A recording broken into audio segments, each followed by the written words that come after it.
Compartimos el Evangelio del segundo domingo de Pascua en el año B. El texto corresponde a Juan capítulo 20, versículos 19 al 31. Al atardecer de ese mismo día, el primero de la semana, estando cerradas las puertas del lugar donde se encontraban los discípulos por temor a los judíos, llegó Jesús y poniéndose en medio de ellos les dijo: «La paz esté con ustedes». Mientras decía esto, les mostró sus manos y su costado.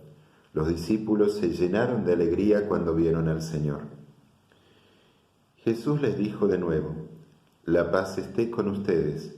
Como el Padre me envió a mí, yo también los envío a ustedes». Al decirles esto, sopló sobre ellos y añadió: «Reciban el Espíritu Santo. Los pecados serán perdonados a los que ustedes se los perdonen, y serán retenidos a los que ustedes se los retengan». Tomás, uno de los 12, de sobrenombre el Mellizo, no estaba con ellos cuando llegó Jesús. Los otros discípulos le dijeron: «Hemos visto al Señor». Él les respondió: «Si no veo la marca de los clavos en sus manos, si no pongo el dedo en el lugar de los clavos y la mano en su costado, no lo creeré». 8 días más tarde, estaban de nuevo los discípulos reunidos en la casa, y estaba con ellos Tomás. Entonces apareció Jesús, estando cerradas las puertas, se puso en medio de ellos y les dijo: «La paz esté con ustedes». Luego dijo a Tomás: «Trae aquí tu dedo, aquí están mis manos, acerca tu mano, métela en mi costado. En adelante no seas incrédulo, sino hombre de fe». Tomás respondió: «Señor mío y Dios mío». Jesús le dijo: «Ahora crees porque me has visto, felices los que creen sin haber visto». Jesús realizó además muchos otros signos en presencia de sus discípulos que no se encuentran relatados en este libro. Estos han sido escritos para que ustedes crean que Jesús es el Mesías, el Hijo de Dios, y creyendo tengan vida en su nombre. Palabra del Señor.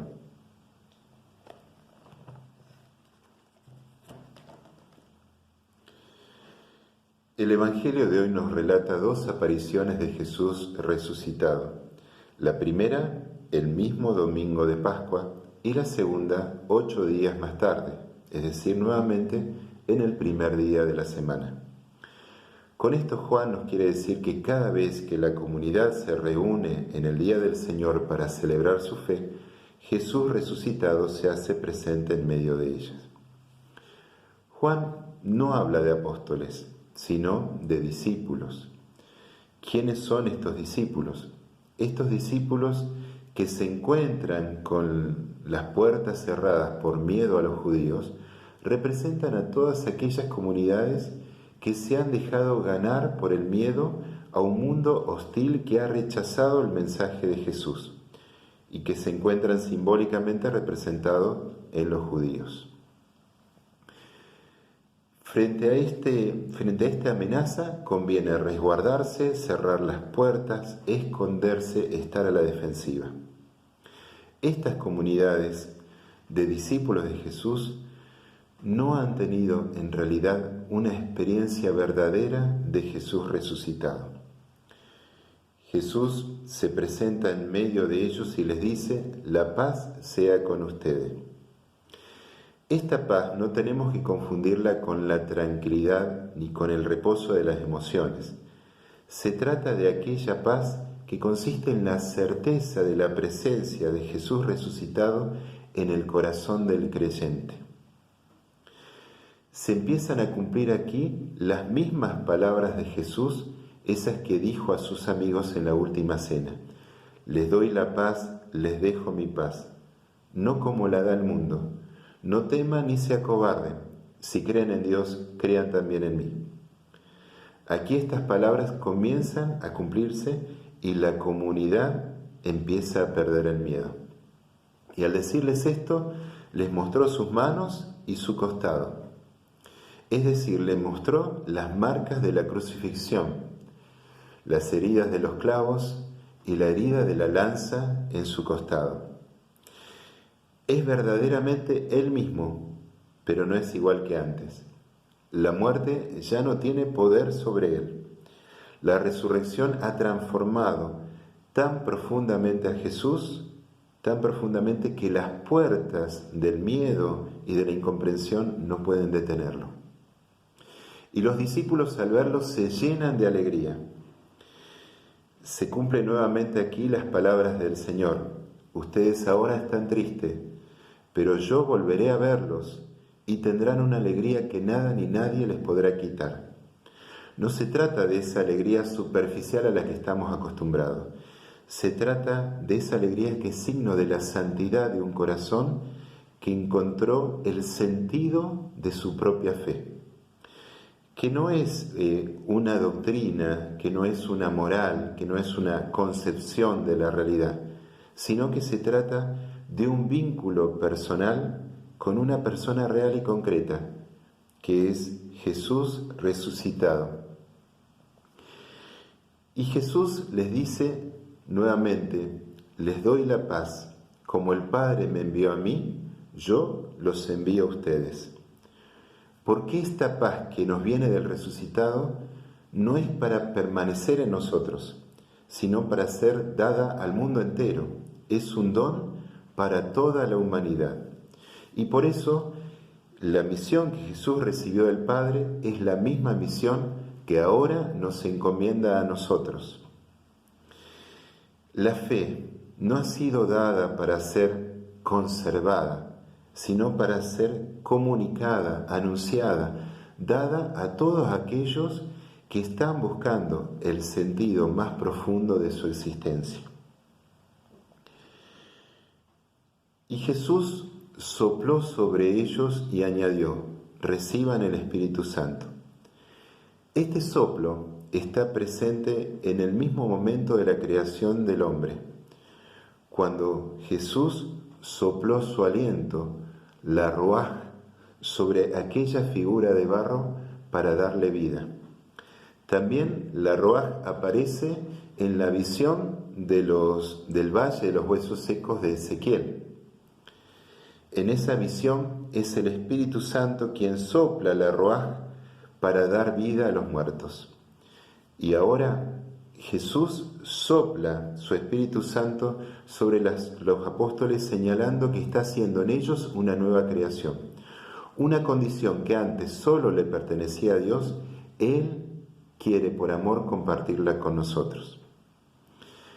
Cuando los fariseos escucharon decir a Jesús al cuadripléjico: tus pecados te son perdonados, ellos se escandalizaron y pensaron para sí mismos: ¿quién es este? ¿Quién se cree este?